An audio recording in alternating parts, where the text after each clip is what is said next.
Who is the only African American chair? How much fun having people dress up. Was she chair? Who? Is Melinda Taylor chair? No. Turns out I know nothing about who was chair of the assembly. I'm just gonna concede from the dance that I know nothing about who. Oh, you said the only one, right? Okay, so yeah. Okay, the mic is off. We are Okay. ready. You will turn us on when Mark arrives. I think this is a category in which I will lose. I realize I know nothing. Like if this were a Jeopardy category, like past chairs of the Anchorage Assembly, I am nothing. I know only two. The only mother-son assembly. Ah, Oh, the Flynn's. yeah, Yeah. that's a good one. Yeah, but that we had a good reminder this week when they both arrived. So I got a question. You two are too young. What do you know? What was the southern boundary of the between? Are we? No, for that. I don't know. 1975. What was the southern boundary? Earlier life?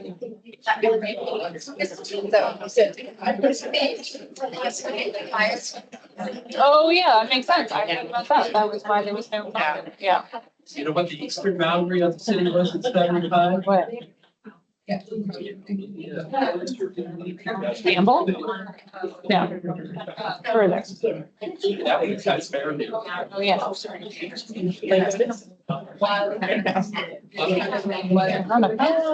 okay. Because that was pretty far. Basically, bar that I worked in. So it was, that's short but long. Yeah. Wide. Oh my gosh, sorry. Yeah. It's doing a screen share, so it's showing this screen on top of. Oh, we're still showing this. Can you see this? On the assembly. Oh, Lord, okay. That's also one of the questions. Who's the longest serving assemblyman?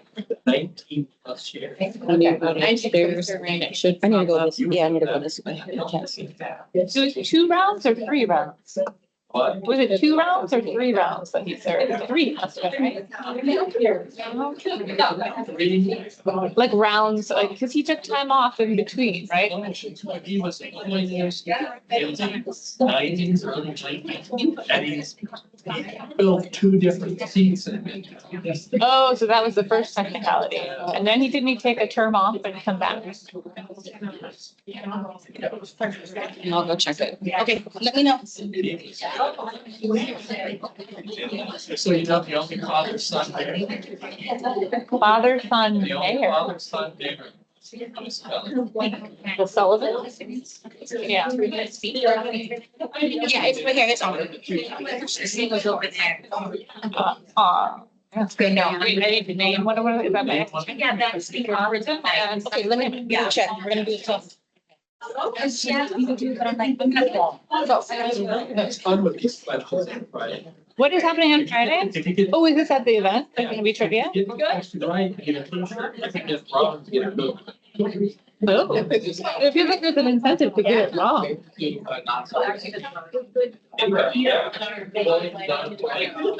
now in the township park. Vegetarian one. Yeah, we're Friday then, right? Do I, that's something I have to do with it. You know? On Wednesday, on the Friday event? Okay, thank you. My calendar, I like, Yeah. I don't know. Mark. I'll ask Suzanne or Emily or Baron to see if there's something I'm supposed to say. Yeah. I know I am on there. Yeah.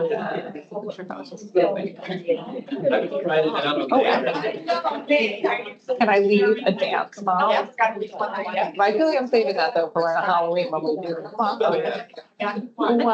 Everyone on like it's even jazz band. The whole thing. I think for our, we calling it, actually, feature the becomes so hard. We should do like a chorus line of Wild About Anchorage figures, where people can get up there. And then bring their hats and do the moves, you know, The fair sign, except my last party. That's right. That's fantastic. Hey, what year was the city established? Not the borough. The city? Diddy. Oh. Oh. We're gonna throw in some. Um, Oh, when was it established? 1920. Oh, I think I knew that vaguely because I was looking at the list of like. You know what year the borough was established? It was right before, and there were only 2 borough mayors, right? Yeah. So wasn't it like in the 60s? So that's one of the questions, name one of the two first mayors. Oh. And so the borough was established in 65. Is there a study guide for this? No, Jack died. There were only 2, asked one that. Started the borough and the city got together. Yeah, I thought they were celebrating. So that's the other question. What's the Unification. actual date that the municipality started? Oh, that we became unified? I have no idea. September December. 16th, 1970. Why was it the 16th? Well, the vote was on the 9th, I think. It was 1 week later. So I think it's 1 week after the vote. Bill would know that. I don't. I feel like this is going to be there's like Bill Falsey is inevitably going to win this competition. Like there is no way that anyone else is going to win this trivia competition. Bill's always looking for local trivia. Exactly. There are like 4 legitimate competitors in this competition and one of them is you. But if you're the MC, then it's you, Bill. I wrote the question. Maybe Brendan I don't Babb. know. I wrote the question. You might have to have Bill be a judge or something. Yeah, it's an unfair advantage. Well, then he'd be the judge. Or he could be disqualified. He can be like the Vanna White and hand out the prizes.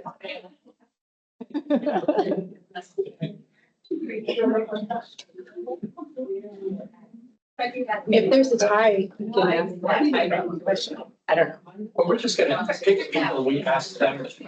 Oh, you're gonna call them randomly? We're gonna That's ask- terrifying. It's like the kiss camera, but so much worse. That's why we have two, that's why we have 2 microphones. The trivia camera. So what we're gonna do, if they get a cookie, they get the question wrong. Yeah. We're gonna tell them. to keep the cookie. And at the end,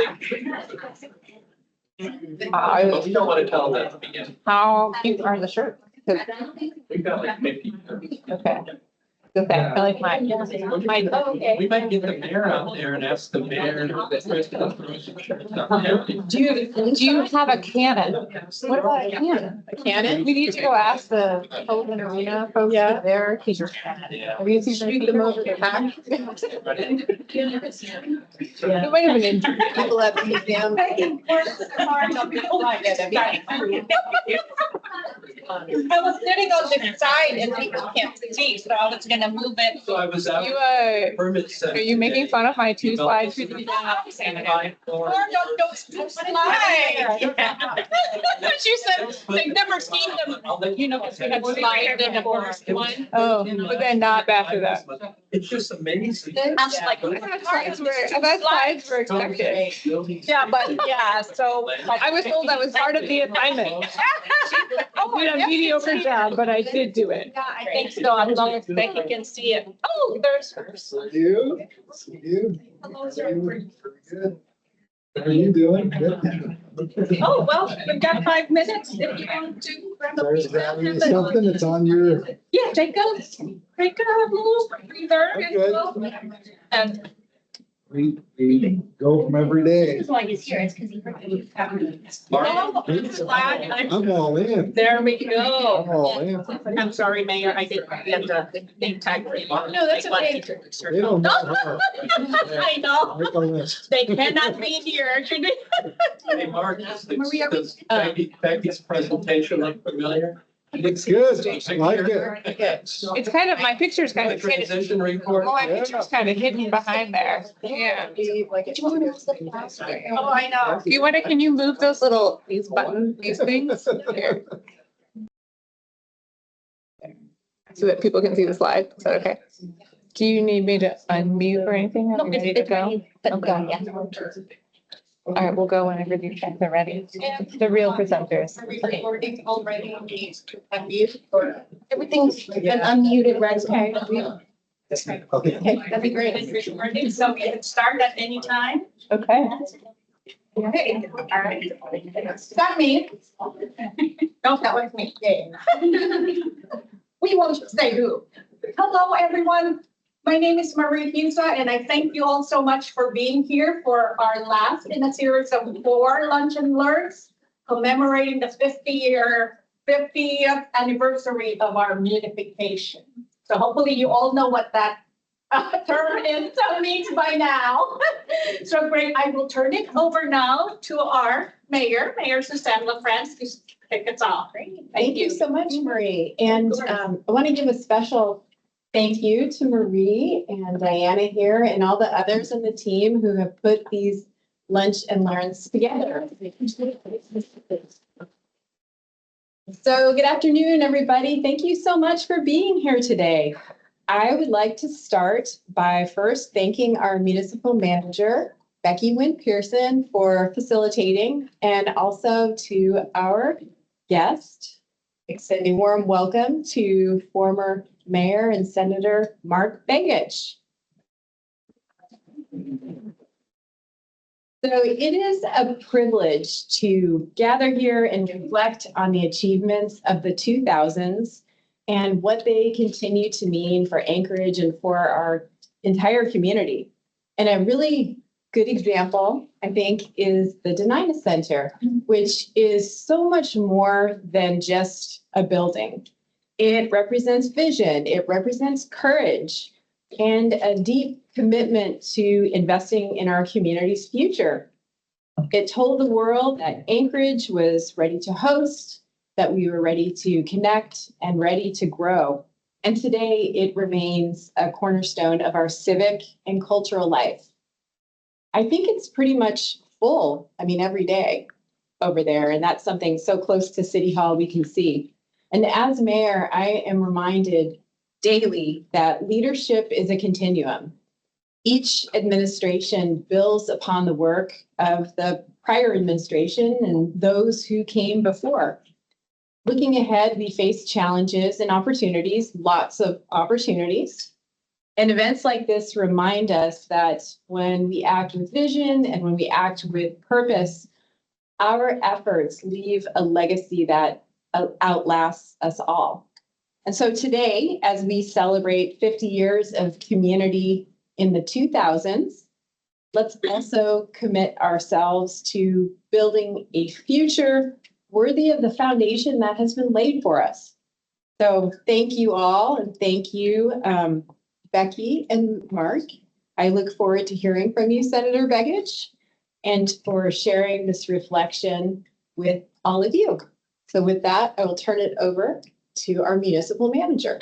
Thank you, Mayor. And again, thank you all for coming today to the 4th and final installation of the Muniversity Weekly Lunch and Learn Wednesdays in honor of the 50th anniversary of the unification of the municipality of Anchorage. As Mayor noted, for those who don't know me, I'm Becky Wynn Pearson. I'm the municipal manager. You might remember me from previous acts, including municipal attorney, which I served in from 2017 to 2020. And again, we're fortunate today to be joined by Senator Mark Begich, who served as the mayor of the unified municipality of Anchorage from 2003 to 2009. I think Senator Begich goes without introduction for most of us, but I will provide one nonetheless. A businessman since age 14 and a public servant with decades of experience, Mark Begich has built an impressive record of accomplishments. Begich and his business partner, Sheldon Fisher, most recently formed MASH LLC with the goal of revitalizing downtown Anchorage through property management, consulting, and development projects. In addition to owning and operating consulting, retail, real estate, and hospitality businesses in Alaska and the lower 48, Begich has an accomplished record of public service. Before serving Alaska in the U.S. Senate from 2009 to 2015, Begich was the mayor of Anchorage for 6 years and served on the Anchorage Assembly for 10 years. In both business and public service, Mark Begich has earned the reputation of a hardworking, pragmatic problem solver who is willing to work with anyone to get things done. So to start us off, before I turn it to Senator Begich, for those of you who, like me, might feel like 2003 was actually last year and have a hard time remembering that it was 22 years ago, just a quick. It was last year. It was feeling like it was last year. I think it definitely was. Just a quick reminder of and what was setting the stage, what was happening in those years in Anchorage and in Alaska. These were years of relative prosperity for our municipality and for our state. The average annual Alaska North Slope crude prices tripled between 2003 and 2008. Our state capital fund spending was strong. The population of Anchorage and Alaska grew almost continuously during these years, outpacing national population growth by 1 to 2 percentage points. Anchorage added almost 20,000 new residents in this period and more than 9,000 new jobs. These were also years of notable national interest in Alaskan politics. In Juneau, the FBI was in a room at the Baranoff Hotel investigating several Alaskan political leaders in concert with the Department of Justice and the IRS. Sarah Palin was our governor in these years, stepped into the role of candidate for vice president. At the municipal level, these were years, my one slide, if I can see if I can get it to it. Uh-oh. There we go. Of big projects and big dreams. So not just the Denina Center, but these are some, unfortunately, slightly poor resolution, but images from the final report of the Begich administration highlighting some of these big projects, including new libraries in Girdwood, in Eagle River, in Mountain View, notable road projects that have changed road circulation in the municipality, including MLK Boulevard, the Raspberry Connector, Elmore Road, Cuddy Family Midtown Park, the Ship Creek Trail, not pictured, but also notable voter support for a massive expansion of the Anchorage Museum. And then clearly, last but certainly not least, the Denina Center. Which opened, I looked at the press coverage from 2008 in October, opened in October of 2008 on time, under budget, with a ballroom big enough to seat 5,000 and a dishwasher that cleans 15,700 plates an hour. And with that, I will turn it to Senator Begich to talk to us more about some of these big dreams and big projects.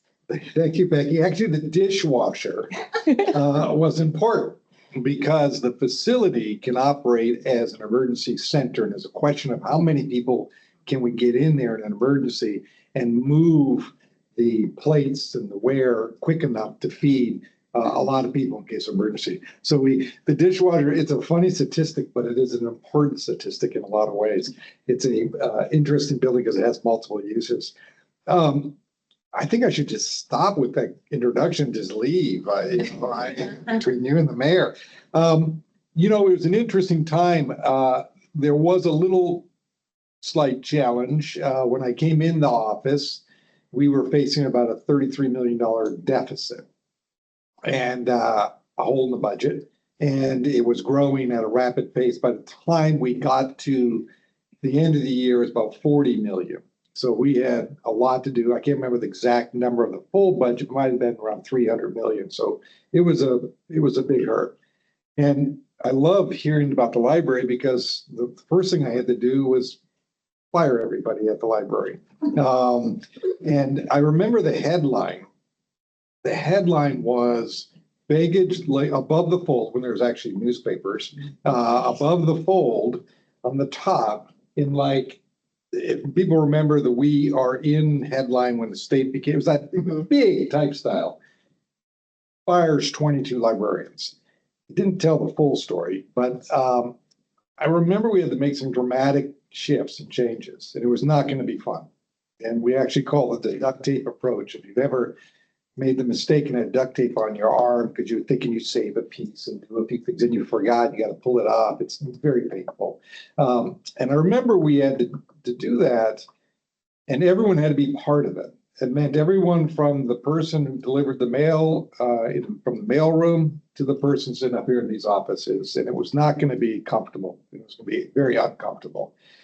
And we had great libraries, but a faltering system because we had people who were high-priced librarians who had incredible certification and stocking shelves. Because the way the system worked, when you had to lay off people, the first people on were people who didn't have a lot of seniority, which would be the lower end paid. And so they kept getting sliced. And next thing you knew, you had people making a lot of money just shelving books, which is not what they wanted to do, but they had to do. And the system was kind of collapsing under its own weight. We had to deal with the unions. And I remember, unbeknownst to my communication director, which maybe is not advice I'd give you, because it would not sit well with them. But I remember it was a Friday afternoon. I was driving down Tudor Road. Channel 2 Studios was there. And I had to go to out of town for the weekend. And I remember calling my Channel 2 reporter, because that is one thing people will tell you. This cell number, Jim knows this, others in this room, is the same number I've had from the day they invented cell phones. It has not changed. And sad news is every press person has it. And but I have theirs. So I called Channel 2 and I said, I'd like to meet you in the back door, which is where you came in. And I got a story for you. And I got the mayor calling. What news person's not going to say, oh, please, I'll be waiting for you. So they were patiently waiting. I came in and I made a kind of a proclamation statement, a statement that if I can't get labor concessions from the labor unions, we're just going to close the city between Christmas Day and New Year's, because most people are on vacation anyway and just leave essential. I then got in my car, called my communications director and said, hey, you should watch the news tonight because there is a story. And the story ended up top of the news. By Monday, I was back in negotiations with the unions and we had to get freezes and we had to give givebacks in order to keep the city running. And it was tough, but we sat down, we negotiated, we ended up with a balanced budget at the end of the year, and it moved us to some prosperity in many ways. It's detailed here. The library is a great example. The library system was collapsing, and then result is, Mountain View hadn't had a library in 20 plus years. Girdwoods was very marginal at best, and we were able to revamp those. Eagle River didn't really have what they needed, and now they have a beautiful library. So you had to kind of pull back to grow. And that's always hard because the people that make that happen are people in this room that are city employees, people who are out working every day. But we made an effort. I remember meeting with the librarians. I don't know if anyone was around during that, but it was at the there we go. Through the nose. I was over at the Marston Library and I had to explain to all of them, which was somewhat of a hostile environment, I will say. And I had to say, just bear with us, because we're going to have a vision of where Anchorage needs to be, and we're going to do it. We're going to do it fast. And when you say that, usually you get people that say, fast, what does that really mean in city government or in any government? But we came in loaded, ready to go. We had a great team on this level. We kept people from the past administration. We had new people we brought in. Some people came out of private sector that were making a lot more money, but had a vision or believed in what we were trying to do. Denina was another example. The year before it failed by a little over 65 or 70%, almost 70% of the voters said no to the convention center. A lot of people forget that. They all think it was just happy-go-lucky, everyone wanted it. Well, no, they voted no. But I sat down with our team and I remember bringing Visit Anchorage over at that time as Anchorage Visitors Bureau, blah, blah, blah, longer. And I said, do we need it? And the answer was clearly yes, we needed that exhibit hall space because the Egan Center had reached its capacity. So we were not attracting these big exhibits. And then I remember this gentleman, Buster Upholstery, right behind Taco Bell over here, used to be right off of 5th and 6th Avenue. He comes to me and he says, Begich, I didn't vote for you, but I have an idea. And I said, okay, you got to get the convention center because the boat show needs it. He was in charge of the boat show. If everyone went to the boat show, it was outside in the winter. Made no sense. He said, I need a place to drive in these boats and have a big boat show where they'd steal North Wayne Mall and jam them in there or whatever. And I said, Buster, I'll do that, but you got to be a partner in this. Because why wouldn't you want a guy named Buster selling the convention center? That's just you couldn't market better than that. And I remember he went out to groups and he didn't wait for them to ask questions. He just told them what had to happen because he knew so many people in the business or people who wanted their boat or get it upholstered or whatever. But we put together kind of an interesting group and then we went out there and explained it to the community. Why it was needed. And not just us, but it was a community effort. It was people from every walk of life, not just the visitor industry, but everyone who cared about the growth and the future of the city. And I remember in the last 2 weeks of the campaign, we were about maybe 2 points down. Same year, we had the museum on there, the expansion to the museum. A lot of people don't realize those were in the same year. And I remember sitting, and Mike Baccaro was doing smart media. And I said, Mike, what are we gonna do here? And a couple people, we talked. And I knew Scotty Gomez, and he was at his peak. I think he was with the Rangers then, if I remember right. And I said, he's an incredible hockey player, but he grew up here at Airport Heights. A lot of people didn't realize that until, of course, you're someone who saw him rise to fame. And he says, we should have Scotty do a commercial. He's very popular based on all the polling. I said, okay. But are we putting ice in the Nina Center? No, but people will like him. And if you remember the commercial, it was Scotty Gomez is skating on ice and then stopping short all this ice, snow blue and sky. And he said, you got to vote for whatever prop number it was. Makes it better for us. It makes it better for us in Anchorage. He sold the dream of the future. And it passed by 52%. Most people thought today, oh, big success and everything else. No, it barely passed. And today it is a huge economic engine. When the downturn in the economy occurred in 08, 09, where across the country, where there's 600,000-700,000 jobs a month, this convention center didn't lose one convention. It continued to move. And it's now, as these guys know, and many of you might know, that they have a lot of resource over there because we set it up for not only being able to survive this future, but multiple generations to come. And then we moved on, the pack roof over there used to be, matter of fact, I remember in my mayor's office, I looked over, there's trees growing on it. And I said, oh, this must be a urban landscape. I actually green roofs. I thought, because I had a group down here right next to this wall. There was all these young guys, they were in this, I call it the cave, and they were coming up with ideas all day long. And some were about climate change. And I remember this, and I thought, did they do a project that I'm not real familiar with? And so I found out, no, it's leaking. Water was accumulating. And so it was growing weeds and trees up there. And I remember we asked them, do you want this roof fixed? Absolutely. And, the roof is fixed to this day. When you mentioned the road projects, Lake Otis and Tudor, it was the best corner for any past politicians in here. It was the best corner to shake hands at and meet people in drive time. Why? Because you'd be stuck in that corner for 3 or 4 lights. So you could literally, talk to them while they're waiting for the light and the traffic because it was so bad. It was like the best corner. So we figured out how to get it done. And the biggest complaint I got after, besides it became one of the most convenient intersections afterwards, and you see a lot of pedestrian stuff there we added, was some of my friends in the political arena were mad because it was the best street corner. You could meet people and put signs up and wave signs. But again, it wasn't a question of if it, did it need to be done? Everyone said it needed to be done. And we pushed the limits all the time. For example, ACDA, which is next door here, or over there now, Anchorage Community Development Authority, we just created that out of thin air. So we're going to have a development authority. Every great city has a development authority.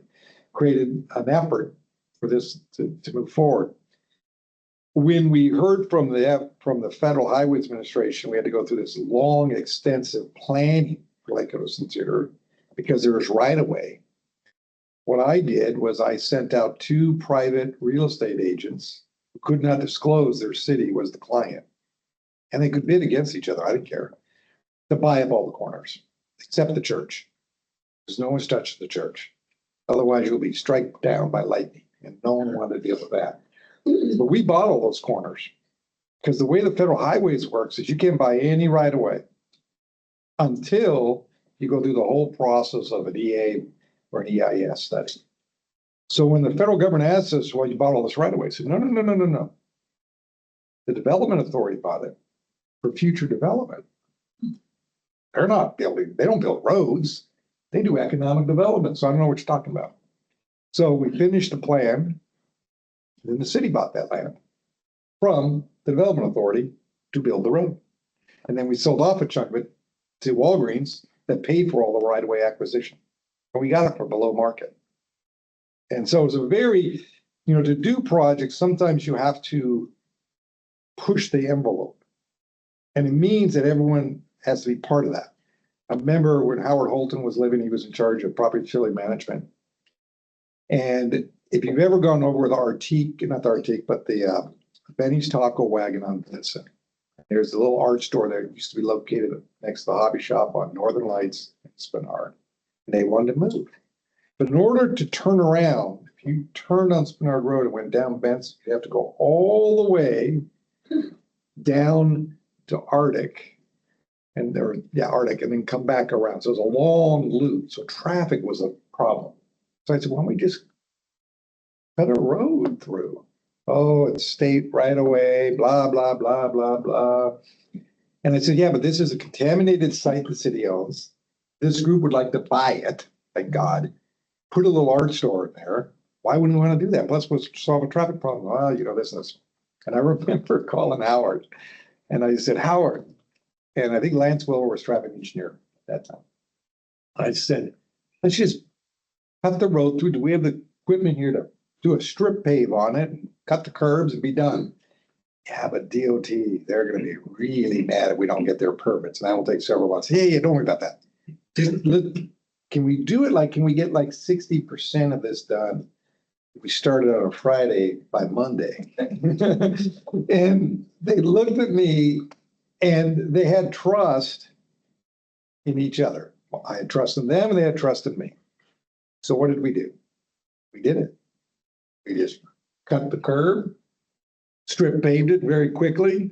DOT called them Monday as anticipated, screaming at them. And I told them before that call to me. And when we were all done, everyone was fine.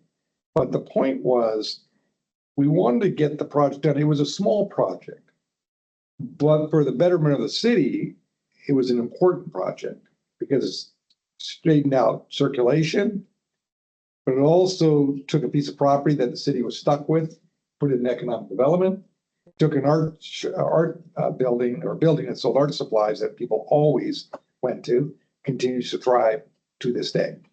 So you have to, when we think of all these projects, always these great stories. I mean, Suzanne Fleek, who works for you now, the library, I was telling this to Becky yesterday. I saw Suzanne Fleek. I didn't know her. She was over at the Egan Center doing some conference and she knows this. And I remember seeing her at the conference, running this great conference. I thought, man, that person's a good hard worker. And so we invited her over to the mayor's office. She came to talk to me about climate change, I think she thought. And I said, no. I'd like to hire you to work with Mary J. Michael, our development office, to revitalize our libraries. And the response was, and I'm summarizing the response. What do I know about that? I said, you got kids. Yeah, you use libraries. Yeah, good. You're hired. And she led the charge on Mountain View and Muldoon and Girdwood and Eagle River. The redevelopment of those libraries stand today. Mountain View is an example of a neighborhood that desperately needed these kind of facilities. And we had neglected it. And now that sits there today. It was a Parks and Rec building. And it was like, well, they can move anywhere. But a library for the community is critical. And I remember Barney Godstein of the original owner of Cars and J.B. Godstein, when he was living, I remember talking to him, and he's a big believer in education. And I said, what we need to do is make sure there's a multilingual library out there. So we donated, I think it was $250,000 to make sure we could buy books that had multiple languages. Because it's not a question of it has to be in English. It's a question of young people need to read in any language. It will improve their abilities to achieve. There's no two ways about it. So we did that. And I remember sitting next to BP's fundraiser at the trash day. Have you been to that where you go and they got the trash bag on the back seat and then you take your trash bag with you and everyone's getting ready to clean up the city? And I was sitting there and I think his name was, I want to say it was Phil, but I may be wrong about that, from BP. They sponsored the education awards, teachers excellence in education and awarded teachers and so forth. I remember sitting next to him, I said, BP, you got to remember back then, BP was a big player. Big player. I mean, the BP building that's now empty. I mean, they built that thing for the amount of money they made in this state. They were just massive, big employer. And I remember leaning over and said, yeah, those awards you give, those aren't really legacy for a company your size. You think something big. And they kind of looked at me like, what are you talking about? So, well, we have these libraries we're trying to revitalize. And, you guys could put some money in this. And of course, you never go and ask someone if you don't know the amount you're going to ask them for, because they're going to ask that. And if they don't ask you, you got to tell them, because they don't want to ask you is because they don't want to know. And so so I said, each one of these, I don't know, a couple $100,000 each, or maybe $1 million. And he looked at me, I thought he was going to fall out of his seat. He's paid $1,000 for his table there because he thought that was a good contribution, and does the awards and does a little dinner. I'm thinking, no, this is legacy about libraries. And I think when we were all done, I think they ended up contributing about $750,000 to help make the libraries what they are today. What's important is a lot of these ideas did not come from me.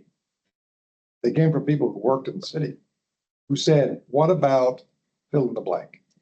Or a board and commission, that said to me, hey, what about this? And it's incumbent upon people who are in the elected office to use their tools in the maximum ability to make these things happen, if they make sense. And all these things made sense to us. Simple things. Midtown Park, people may, again, not remember. I remember our son was at that point now 2, I think. And I was walking in the Midtown Park. And I remember this on a weekend. And it's like, what is this place? There's nothing there. The equipment was halfway underwater. There's little playground equipment. So I literally put my son on the piece of equipment with all the water, took a photo of it, and then we had an executive meeting every Monday. We always do. And I hand out the photo. And I said, what does this look like to you? And they said, well, bad placement for the park equipment. I said, no, the park equipment was in the right place at one time. This seems like a drainage ditch for all of Midtown. And none of them really knew that. Howard Holden did over in Peter. He said, yeah, it's a drainage ditch. And I said, so what are we doing here? And we accelerated that project at a very high speed to do things to make it partially what it is today. I mean, that lake out there is actually a drainage ditch. It actually is for Midtown. But we didn't design it like a drainage ditch. We designed it like a lake. And we used drainage money to do it. And the garden out there, Dan Cuddy had to squeeze some money out of him to do that. But at the end of the day, again, these were ideas that materialized by people who worked in the city or people I met on the street or, so a lot of times elected officials were conduits. Comes in and we disperse it and galvanize people that are within the city, because this is the workforce that turns the dial, that makes it happen every single day. So there's a few stories. I'll be happy to take questions or whatever, but I can tell on all these, there's all kinds of stories that he had that we had to push the envelope in order for things to happen. Okay. I will say one thing on Lake Otis and Tudor too. Every candidate would complain about Lake Otis and Tudor and then do nothing about it, both legislatively and other assembly and so forth, and mayor. And I remember when I got elected, all these legislators had done this, we're Lake Otis and Tudor, we're gonna fix that road and da. So I sent out a card, a commitment card to every single legislator. They were furious because it said, do you support Lake Otis and Tudor? Do you intend to fund it? You campaigned on it. Yes or no. And several called, unhappy that I would put them on the spot. I thought, well, you don't get to say you're going to do it and then never do it. My best ally on that was Congressman Don Young. Called me right after I got elected. He says, the city never gives the federal government a list of projects. So I'll work on that. Sent him a list. It was a $500 million list. Calls me up. And if you didn't know Don Young, he didn't always speak in the most kindest terms. And he said a few words and I said, well, Congressman, and I've known him, I knew him for a long time and we're friends. And I said, Congressman, you said, and you say you're the congressman for all of Alaska. So Anchorage is 43%. So I just figured it's about 43% of all that money you can bring us. By the end of the day, he did get us $5 million for that project. And I'll never forget it. We did a press conference. He didn't have a great rapport with the press, let's just say that, especially the Daily News. That did not work out so well with him. And I will tell you the suicide thing, because no one's really listening. You're all just friends here. So we're at the press conference at Lake Otis and Tudor. And it's when, again, the day when press actually existed. And so all the TV with their cameras, and there's like 2 or 3 Daily News reporters. I'm like, that's a lot of reporters for a road project. And I leaned over to, we were literally at the podium. They're all getting set up. I lean over and I say, Don, only you get this many Daily News reports, so you got to catch every word you say. Maybe they send one, maybe. And he literally did it. I could not believe it. He took his hand, he rubbed his head, with only one finger showing. And I said, oh my God. And I'm looking at the camera people weren't ready. And they were busy getting their equipment all together. And he says, that's what I think. I said, thank you very much, Don. Now, we got a press conference to do now. But it was, every one of these projects has incredible stories about them and how they happened. And, the city of Anchorage municipality is an incredible community in many ways. It's the most diverse in the nation, or the most diverse, really. It has so much capacity, continues to have capacity. I think today we're in this new renewal of the city again. Every 20 years, this happens about where you got to kind of figure out what you're going to do next and pick its vision. The vision won't be perfect. I proposed a tax on fire hydrants. That was a dumb idea. Someone should have shot me before I even proposed that thing. But you see a city always is in transition. And a city is not just the outskirts, it's a core too. A downtown is critical to the rest of the city, and the rest of the city is critical downtown. So how the city develops in the next few years will set its course for the next 20 and 30. That's what happens. Sullivan and Knowles days, George Sullivan, it was Project 80s. During our time, just coming out of the Maestrom era and a little bit of George Wirtz era, we were about redeveloping the city, creating the city for the future. That was 20 years after the Sullivan Knowles time. And it's about that time again. And you're starting to hear that from this administration and others, that they see the future. We just got to believe it. That's the trick.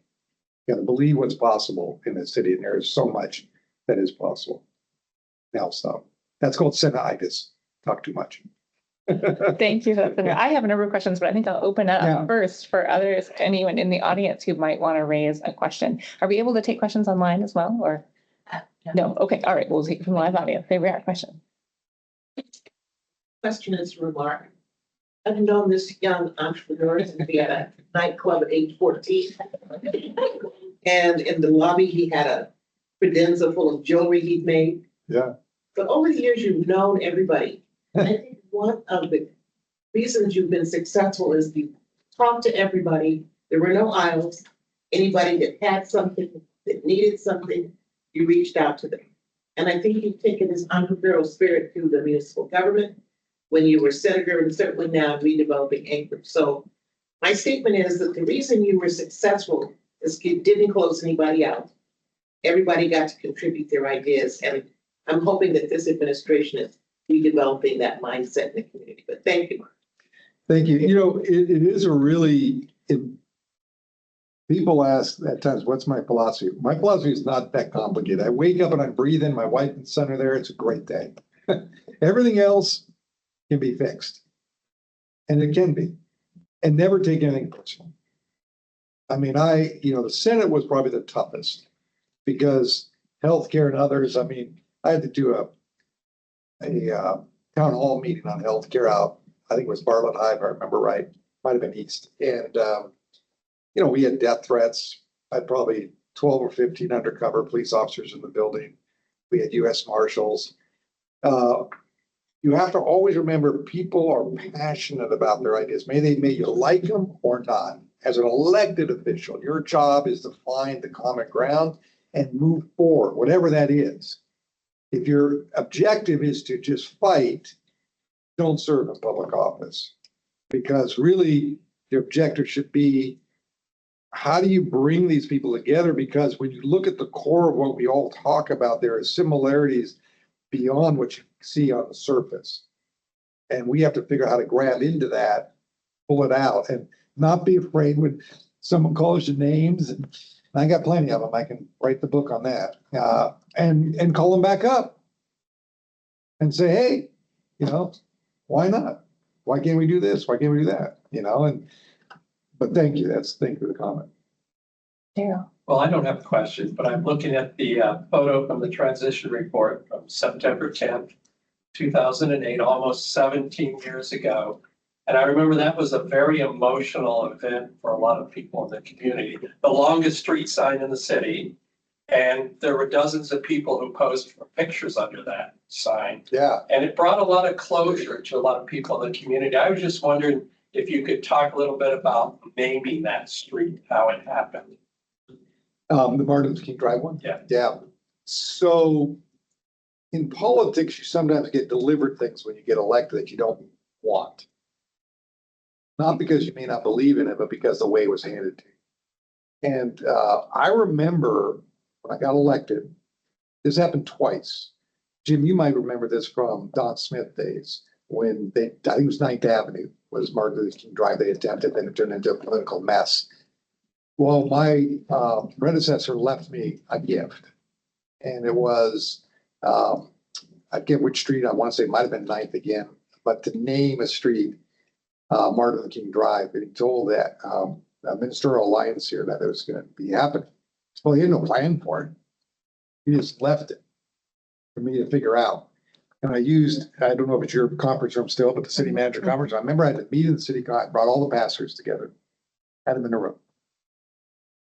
And I said, I got good news and bad news. And we're going to start with the bad news. I'm not naming anything right now for Martin Luther King Drive because the way this was delivered didn't involve the community, didn't do a lot of things. They were not happy. Reverend Patterson of Shiloh, very powerful pastor, said to me, we helped you get elected and this and that. And he was always a good friend. I said, I understand that, but we're going to do this the right way. And we're going to do it so it has long-term legacy. And I said, but you got to trust me and bear with me. That was the good news. And so time progressed. And actually, it was Lego to some tutor that pivoted this opportunity.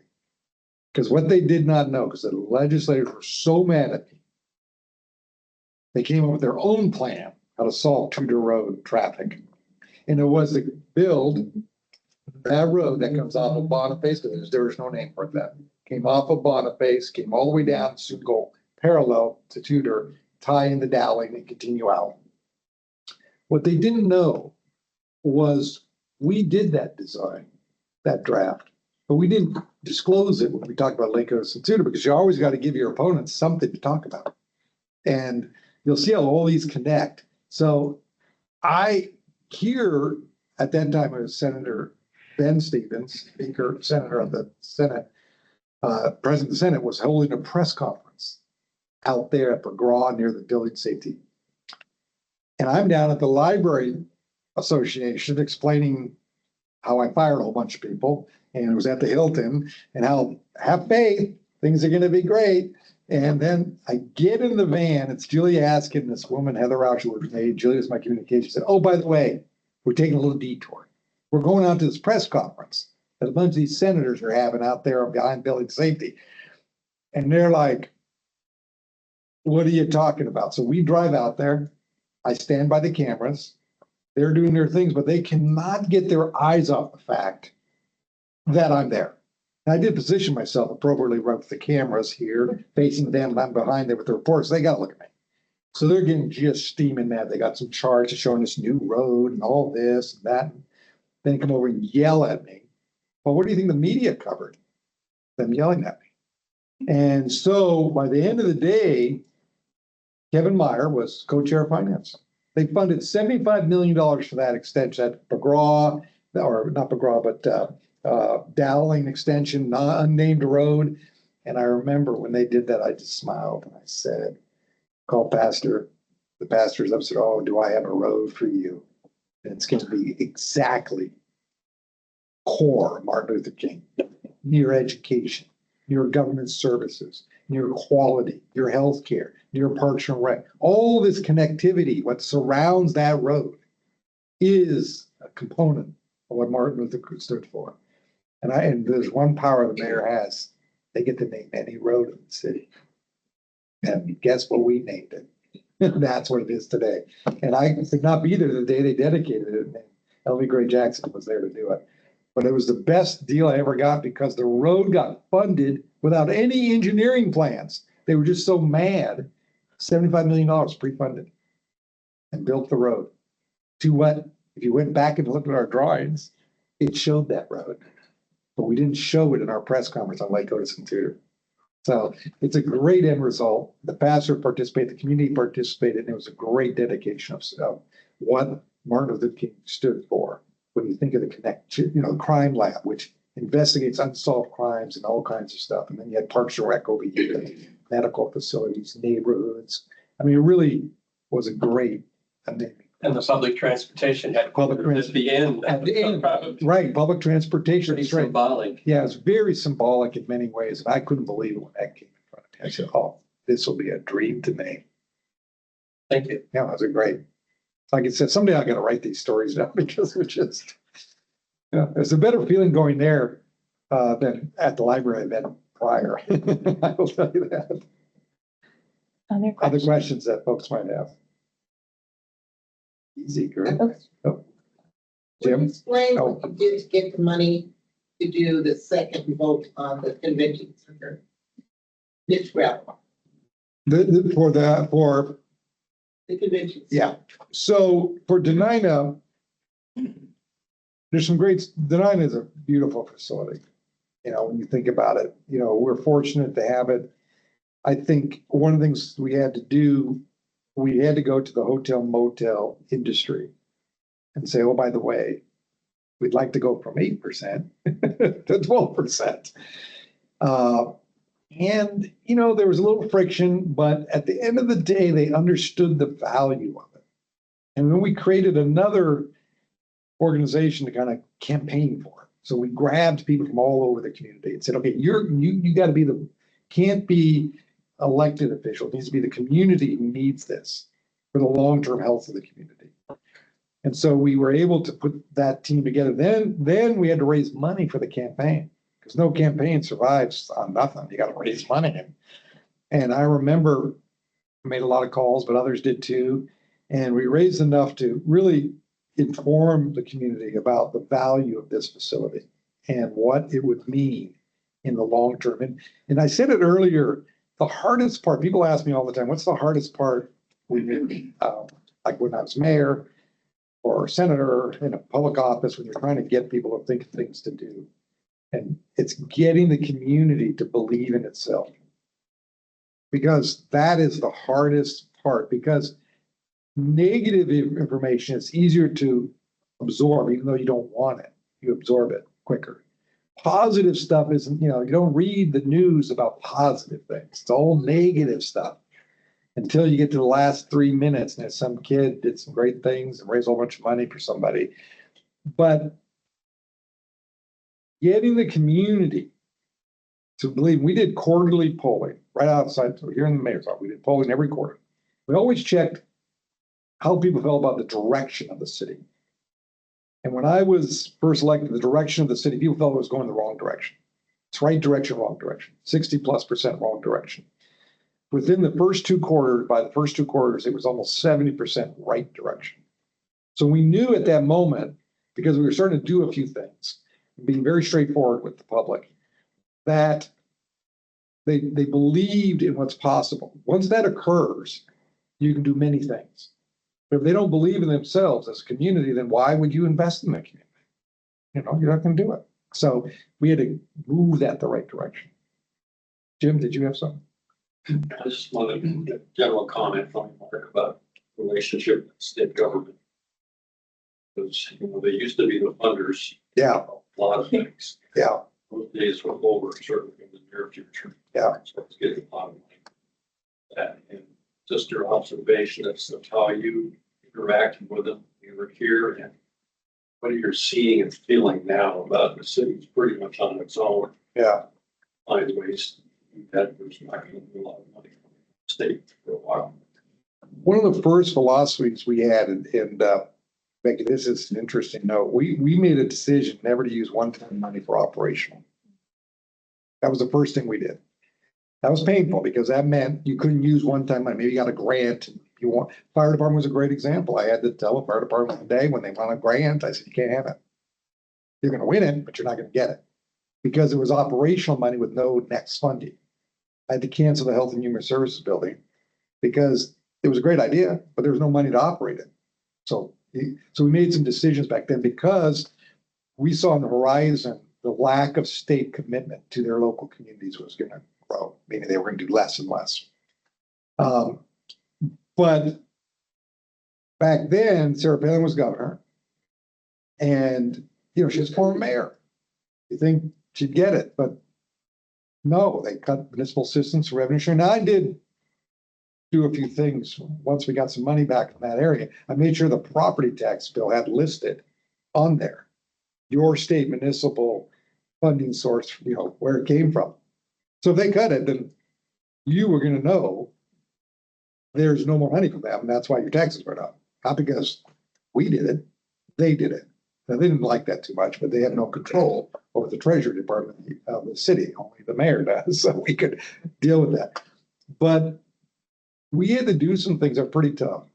I remember John Williams, mayor of Kenai Borough, old school politician, man. He's kind of guy you'd see in a movie from Boston. I mean, rough and tumble, said what he said. You may like it, you may not, but he knew what he wanted to do. And he was the president of the conference, and we were going down to Juneau, a whole bunch of us, to make our case about municipal system revenue sharing. And he said he got a call from the governor's office, Sarah Palin, says, you can do that. Would you like to use the governor's conference room? I'm scratching my head. I said, John, she's cutting us. Yes, we'll take it. You bet you we'll do it in her conference room. And so then he gets another call. And she says to him, can I come? And I'm like, okay, I'm not sure what's happening here, but yes, John, tell her yes. So we get to the conference room. The governor's conference room is a little more narrow than this. It's about as long, it seems. And we're all up there, about 15, 20 mayors, and here's the governor. And she's standing right next to me. And I knew Sarah Palin from the days when she was mayor. I was on the assembly. Actually, I had to do a crazy talk, call-in radio, shock jock, 106.5. And she showed up there. My sister played basketball with her. I mean, I had a little history. So she's standing next to me, and John's talking. He's like a pounding table guy. He's like, really robust, and the legislature and this. He never says the governor because he's awkward. Like, she's right here, by the way. And then she leans over to me and says, what do you think I should say? I said, you should say what he's saying. That's what I think you should say. She gets up there, Jim, and she says it. She says, I can't believe the legislature's cutting revenue sharing and municipal assistance. I'm like, and John is behind her. And the press never really caught it all, but his facial expressions were like, what is going on here? And we did get money. And that's when I ran the thing that said, compliments of the legislature, this is why, and the governor, in that thing. Today, it's different. I think they have capacity. They just don't have priorities. City governments deliver the services. This is the end of the line. Federal jams into the state jams into the city, then the city has to clean up everything. Doesn't matter if it's the street to the crime to just every piece of the puzzle. So they do have an obligation, and they should fulfill it, and they're doing it now finally on education at a much better level, over a lot of hurdles. But municipal government and city governments are just as important in many ways, because a bus isn't getting to the schools unless the streets are plowed, as we know. Right? So you have to, and I don't think that's gonna change. They're not gonna, I think the cities are gonna have to be more and more on their own. And that's a sad commentary when we have one of the richest states in the nation. And if you read the article yesterday, maybe the day before, on Pitka, yeah, and its new oil discovery, it will add about $200 million to the state's coffer. Now, the argument is, well, you lose some money over on the other side, but at the end of the day, they're getting more. Now, they got a lot of needs too. You know, I think one of the, you know, we did, to this day, I think there's still money in the budget that funds 2 intake officers at McLaughlin Youth Center because the state has no capacity. We got a lot of young people that need to go through the process of youth court and these other judicial processes, but we can't wait for the state, you know? And I think there's a lot more room. I can tell you some more stories about Sarah Palin, but another day. Other day. Yeah. Yeah, quick question here. You mentioned a little bit about some of the difficult times with budget cuts, AV budget. Yeah. Hurdles that you had to overcome coming into office. But you don't see that in your legacy. The things that we see up here is more action, activity, progress.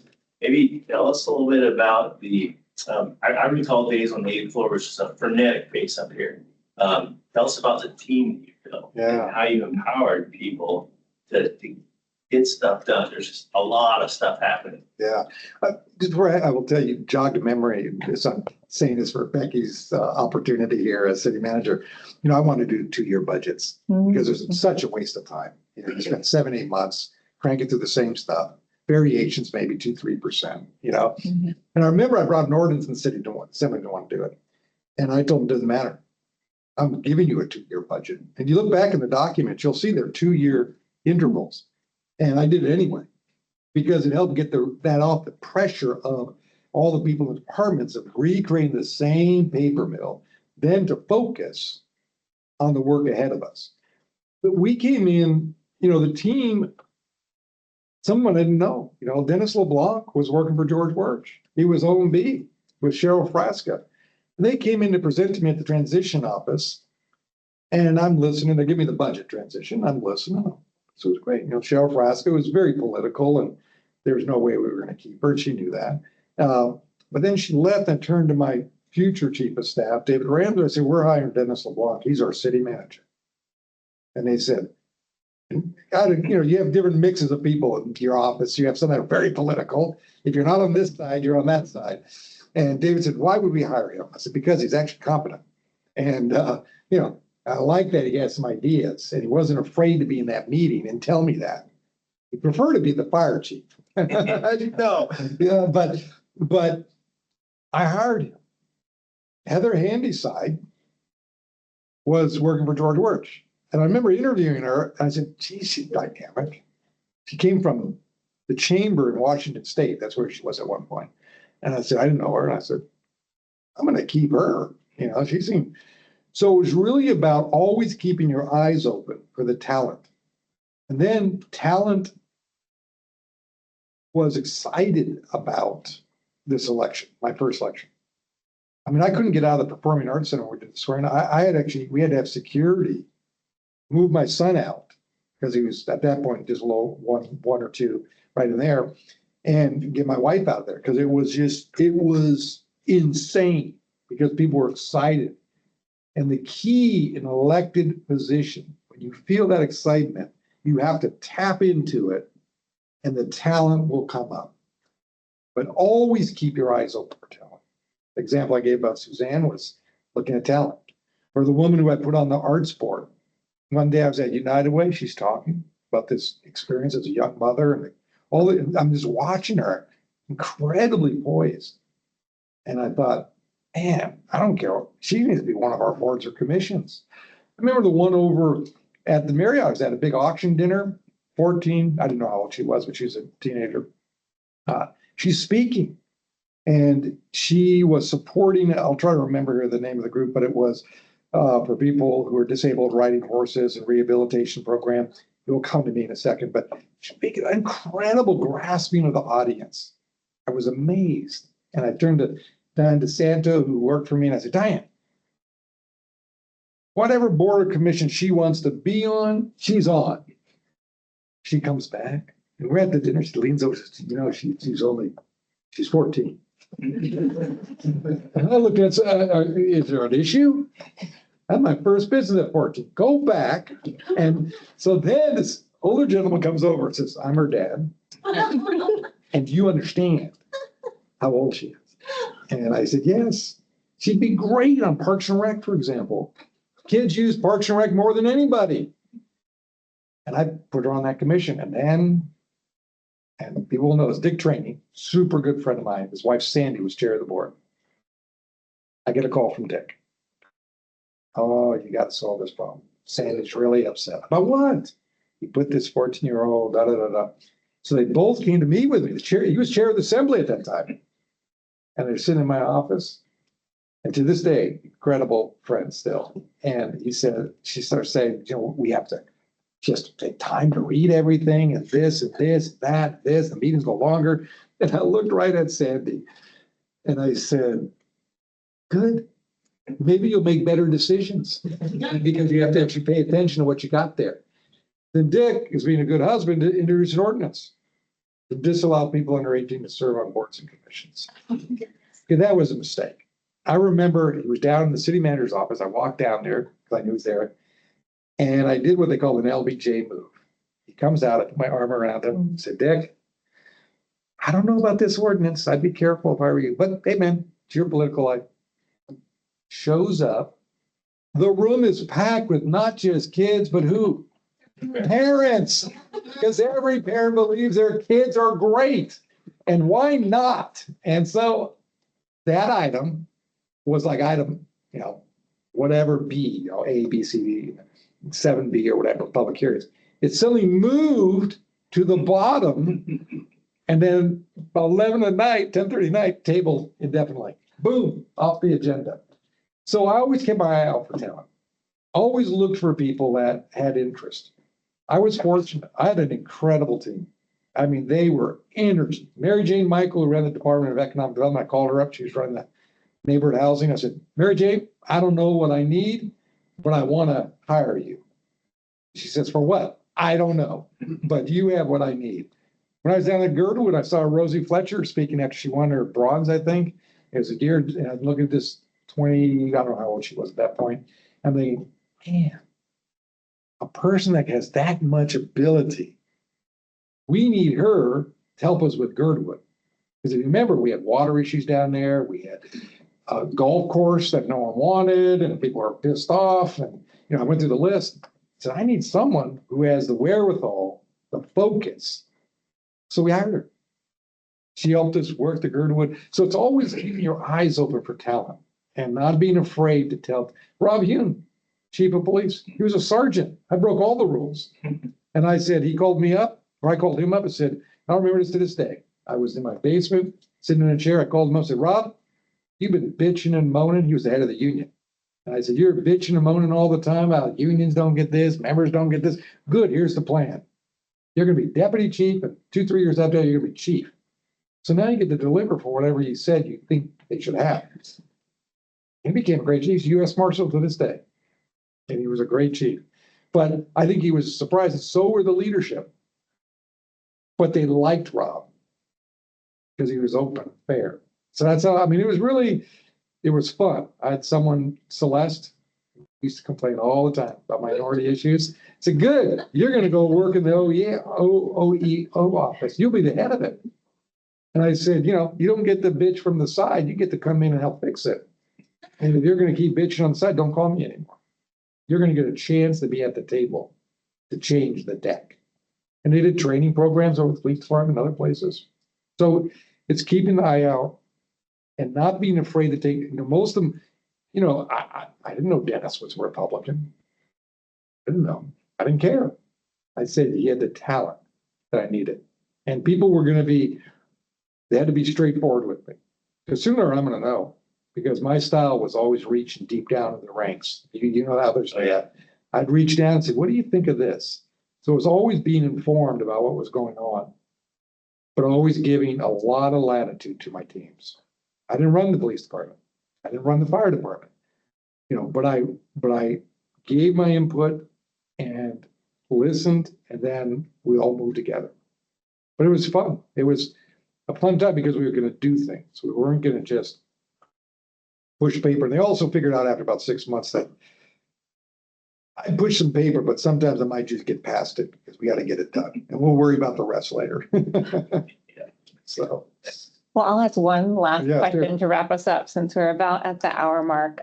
Senator, thank you again for being here with us and sharing so much about your term as mayor. My last question is really as a long-term public and private sector leader in Anchorage, what do you think is next for us? What do you hope the next 50 years brings for the municipality as we stand here and celebrating our last 50? well, there's a question for you. I think we think of the small challenges, but really our big challenges are a couple things that we have to overcome. Again, I said it earlier a couple times, we got to think about and believe in what we can do and believe in ourselves even when we know the odds are against us. That's what Alaska is built on. I think we have to think of the things that will entice and get young people who we know want to be here, but they don't see the opportunities anymore. Our fastest dropping population is between that 25 and 45, which is not a place we want to see as a growing community. So we have to think about that. I think, there's no better place for a person in that age group to come and live in this world we live in today, where you can access your information from anywhere, do your work a lot of ways remotely, and be in a place, as I like to describe, you can walk down 2 blocks here, put your hip waders on and go fishing in a creek. And actually you can eat the fish. It's not toxic. It's actually real good fish. And then walk 2 more blocks back and go see a credible play. And you can still wear your hip waders if you wanted to be okay. But you could do that in a city like this. And then within 20 minutes or less, you can be in the wilderness right outside your doorstep. The cities around the country clamor for this. And we have it just kind of sitting right here. We just got to believe in ourselves and think about what's possible, put our feet to the metal and go. And not have people, one last rule was, don't come in and tell me how much it's going to cost. Tell me what it means, and then we got to prioritize. When they told me I needed 100 new police officers, you know the cost of that. That ain't cheap. And I said, is that what we need? That's what we need. When we needed to build some fire stations, Station 6, I think it was down in East Anchorage, Station 11 had to be revamped because they were getting all the leftover equipment, or GERD would get the leftover equipment. We said, no, what is it going to cost? After I understand what is the value. Once we know the value, we prioritize. And that's what we did. And so that's I think in the future of Anchorage, I think there is an incredible opportunity here. I think we are still being polished every day, trying to figure out what's the angle, what's the piece that's going to make a difference. So I think we have a great future. I wouldn't spend the time I'm doing like this. I just believe in it, but we got to do it, not sit around and talk about it and complain about it and find 3 things out of the 10 that are bad and don't focus on the other 7 that are good. That's what we got to do, and go play the law of averages. There we go. Well, thank you. More philosophy than you want. No, that's exactly what It's going, holy crap. It's great. It's fantastic. Thank you so much for everything you do. And thank you for sharing your time with us today. And thank you all for being here. I hope you continue to participate in the events we have upcoming in celebration of the 50th anniversary of the unification of the municipality. We'll close with a round of applause for Senator. I have a special gift for you. I understand you Oh. to read it. Oh, lunch. Excellent. Look at that. All right. Thank you guys very much. Thank you. Yeah, thank you for being here. Yeah. All those. Oh, yeah. Because It showed. Amazing. I had a great time reading your, tweet gave me this copy of your final. And I was like, oh, I know, these are the years, this is what I would think, I decided to do the bit that I wanted to make. Thank you. well, good. Yeah. You know, we really, it was.